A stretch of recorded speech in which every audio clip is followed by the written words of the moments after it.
Nabi Ibrahim alaihissalam yang mendapatkan amanah dari Allah Subhanahu wa taala karena imannya kuat.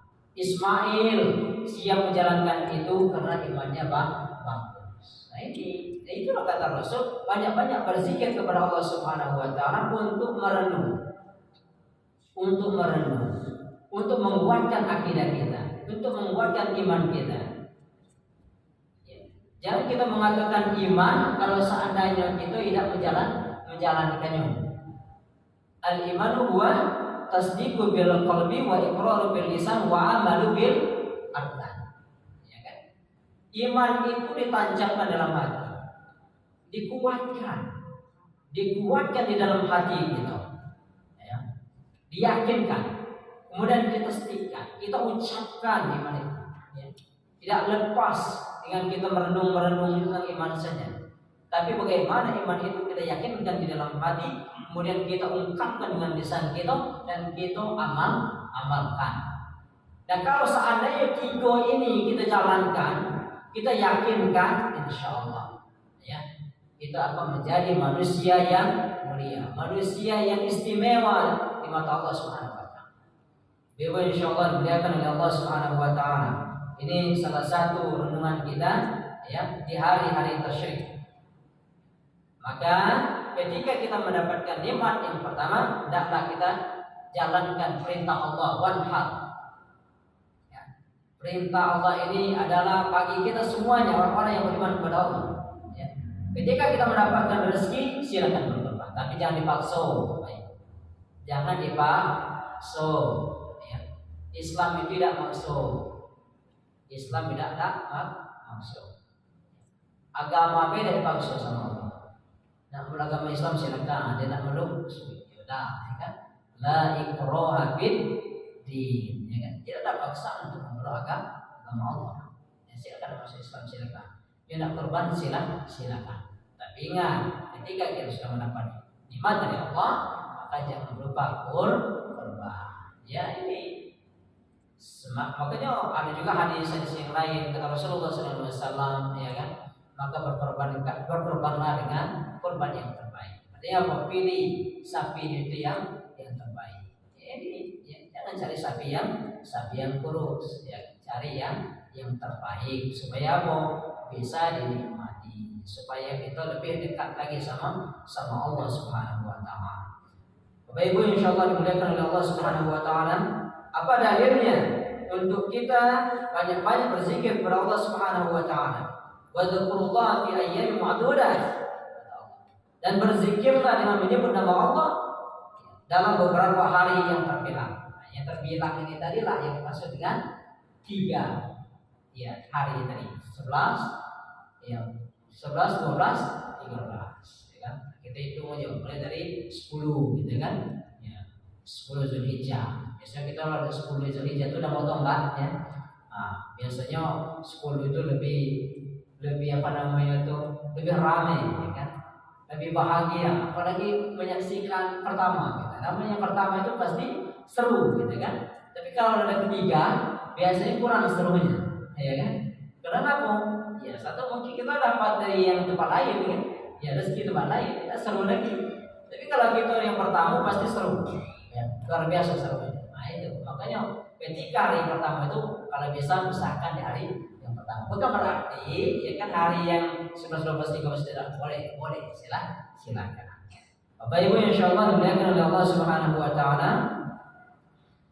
Kemudian hadis ya perintah Rasulullah SAW an nubaishatul mutallaqat.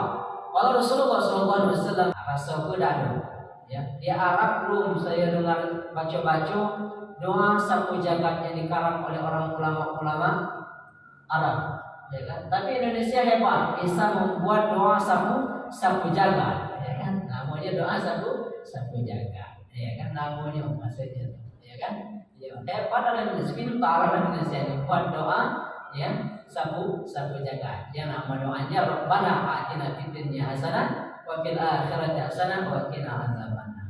Ya. Kalau ditanya, kalau Bapak Ibu misalkan ketemu dengan orang Arab yang minta doa, ya kan? Quran ya kan, saya minta doa kepada Rasulullah ya kan, saya ini ya tolong saya doa sapu jagat, ya kan? Asal kita ngerti, apa doa sapu jagat, ya kan? Doa sapu jagat, tidak tahu. Tapi kalau seandainya doa dunia wal akhirah, ya mungkin dia ngerti. Disebutkan doa ini, wa minhum may yaqulu rabbana atina fid dunya hasanah wa fil akhirati hasanah wa qina adzabannar. Inilah yang kita cari. Inilah yang kita cari, kebahagiaan baik di dunia, kebahagiaan juga untuk akhirat. Karena akhirat inilah yang kekal, wal akhiratu khairu wa abqa. Dan akhirat inilah yang abadi, yang kekal. Bapak Ibu, insyaallah ya, ini materi kita pada malam hari ini. Kalau seandainya ada pertanyaan, silakan. Mumpung masih ada waktu, ya. Kalau seandainya bisa saya jawab, insyaallah saya jawab. Silakan. Assalamualaikum warahmatullahi wabarakatuh. Saya mau menanyakan karena saya tidak paham. Itu dalam hari tasyrik itu habis sholat wajib itu disunatkan untuk membaca takbir. Itu maknanya apa Ustaz? Terima kasih.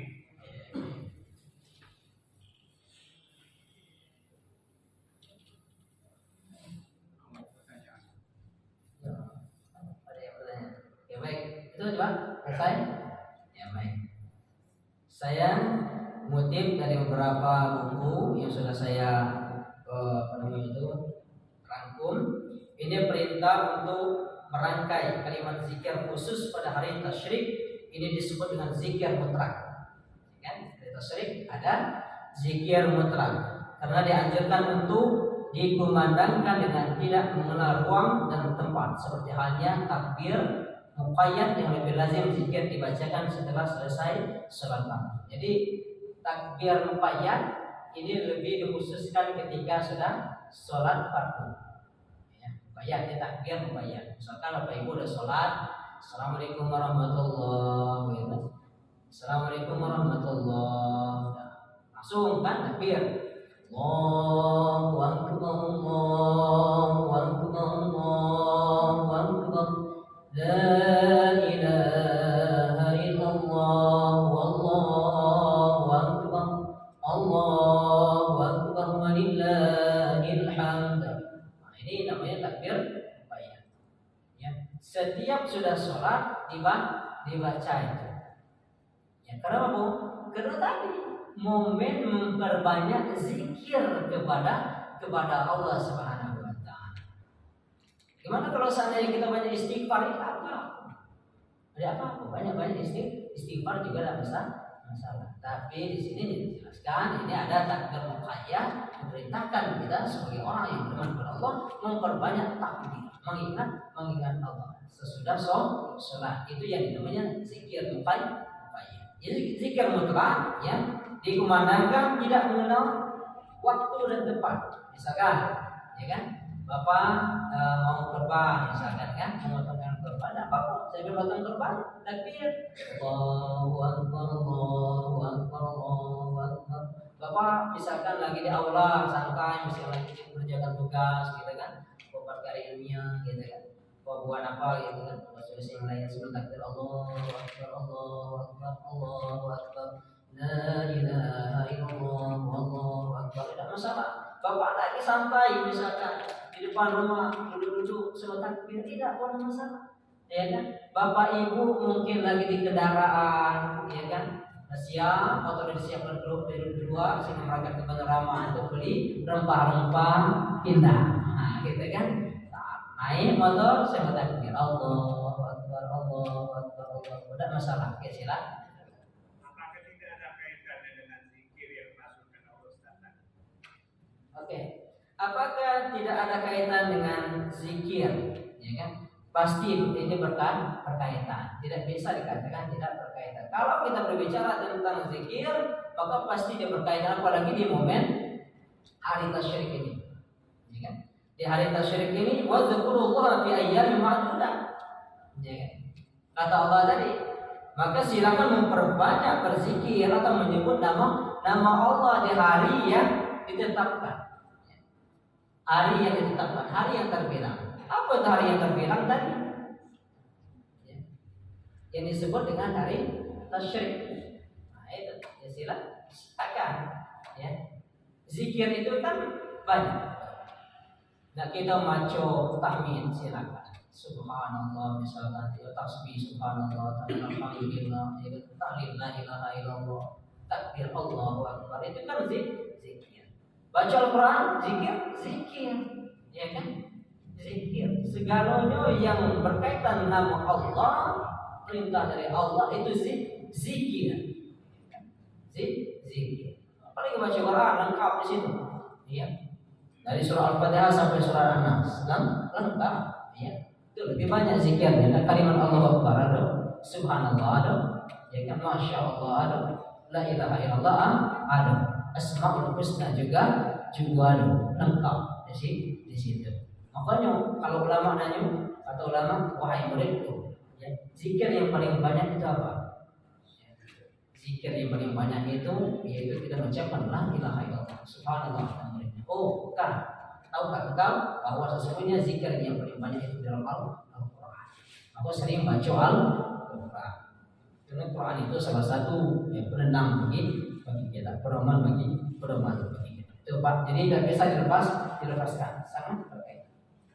Hanya dibatasi dengan sampai asar itu kenapa? Ya, itulah batasnya Pak.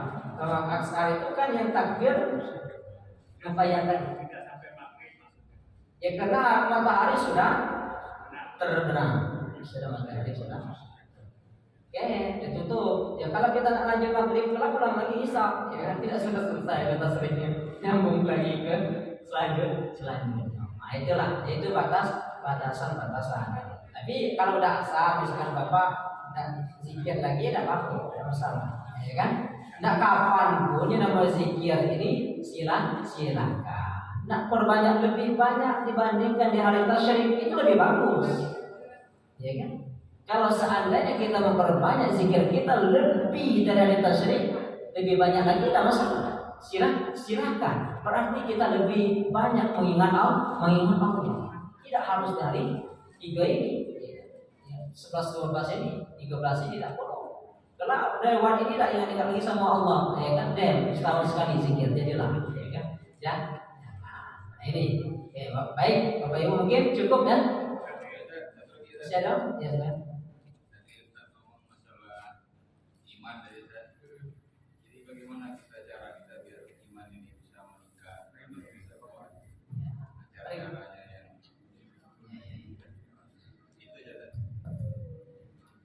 Baik, terima kasih pertanyaannya. Bagaimana cara supaya iman kita ini lebih mantap, lebih dekat lagi sama Allah, lebih kuat lagi, ya kan? Bapak Ibu, ya. Resep yang pertama, ya, iman ini kita yakinkan dulu. Ya. Kita yakinkan dulu yang pertama 3 poin tadi. Apa itu? Kita kuatkan di dalam hati dulu imannya. Yang kedua, kita tasdikkan dulu dengan lisan kita. Nah, yang ketiga, ya, amalul arka. Kita lakukan dengan perbuatan. Ya. Nah, macam mana supaya iman kita ini panen? Ya. Kalau di zaman kini, nah, kita bandingkan ya Bapak Ibu, ya kan? Untuk zaman kini, pengaruh atau menggoyah iman kita ini sangat mudah. Dengan apa? Salah satunya dengan media sosial. Ya. Nah ini dapat cari mungkiri, habis berkembang pesat. Ya. Nah ini.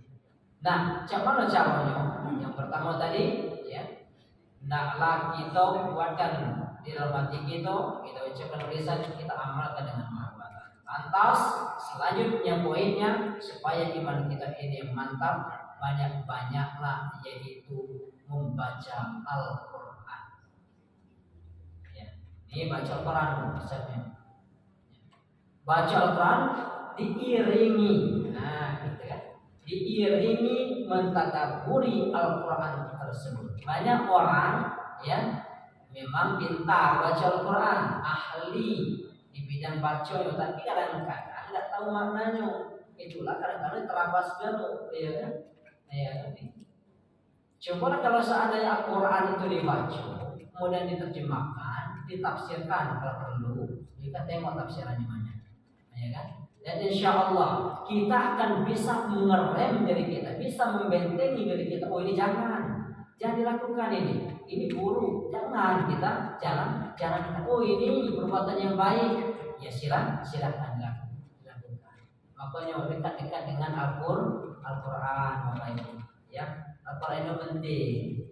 Al-Quran itu penting. Makanya kita ini kalau udah jauh dengan Al-Quran, dekat dengan HP, ya itulah iman kita hilang. Ya. Atau bahasa lain itu, jadi bayanku, kan kadang naik, kadang turun. Nah ini kemudian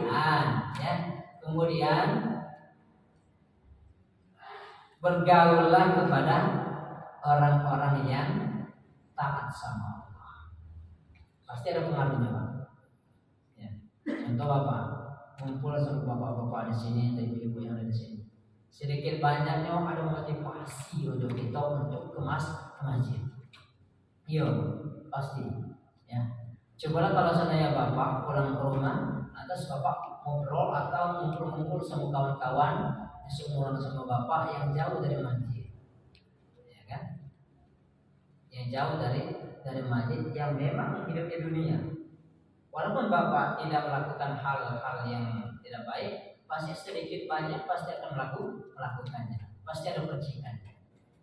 Makanya Rasul kalau seandainya kita berkawan dengan seorang tukang parfum, setidaknya kita dapat percikan parfumnya, ya kan? Mau parfumnya. Ya. Berkawan dengan tukang besi, setidaknya dapat percikan besinya. Itu juga kalau seandainya kita berkawan dengan orang maksiat, pasti kita sedikit banyaknya akan bermaksiat. Nah, itu pengaruh. Ya. Kemudian senantiasalah ya, zikir kepada Kemudian apa lagi? Untuk menjauhi maksiat, maka batasilah menggunakan handphone. Ya. Bukan berarti kita tidak boleh. Silakan gunakan HP-nya, manfaatkan HP-nya dengan baik, ya kan? Jangan sampai salah guna. Karena media ini Bapak Ibu sangat mempengaruhi kita. Sekalipun ibu-ibu buka TikTok tentang ustaz-ustaz di dalam itu, kadang-kadang pasti ada gelas yang nyelip yang tidak pandai. Ya, itu. Bapak-bapak dibaca itu. Ya. Nah, bagaimana caranya? Kalau Bapak Ibu udah buka Instagram, ya, buka dari video-video Facebook, ya, atau yang lain, Bapak carilah yang pandai-pandai. Kalau Bapak Ibu buka yang pandai-pandai, insya Allah keluarnya kelak berurutan yang pandai-pandai. Tapi kalau Bapak Ibu keluar muka yang tidak pandai, pasti keluarnya juga tidak pandai-pandai. Selanjutnya, nah ini salah satu resep supaya iman kita kuat. Kemudian apa lagi? Kata Allah Subhanahu Wa Taala, hendaklah memakmurkan ke masjid. Apa? Ibu dipesan dari Allah, innama ya'muru masajidallah man amana billahi wal yawmil akhir. Maka hendaklah kita memakmurkan masjid. Ya. Kalau kita sudah memakmurkan masjid, insya Allah di dalam masjid itulah munculnya namanya ketenangan. Coba Bapak Ibu perhatikan. Ya. Kalau Ibu Bapak misalkan sholatnya di rumah dengan sholat di masjid, ketika di dalam masjid pasti ada kenikmatan tersendiri. Bapak Ibu insya Allah ya, diberikan Allah Subhanahu Wa Taala. Mungkin ini saja materi kita pada malam hari ini. Sangat menarik kajiannya dan pertanyaannya bagus semua. Insya Allah bulan depan akan dilanjutkan oleh Ayahanda, yaitu Haji Siunrohan. Insya Allah beliau tanggal 26-27 ini sudah pulang, ya kan? Dan saya sebagai pengganti sebagai kesalahan, kekurangan, yang mohon maaf lahir dan batin. Ya. Saya Assalamualaikum warahmatullahi wabarakatuh. Waalaikumsalam warahmatullahi wabarakatuh.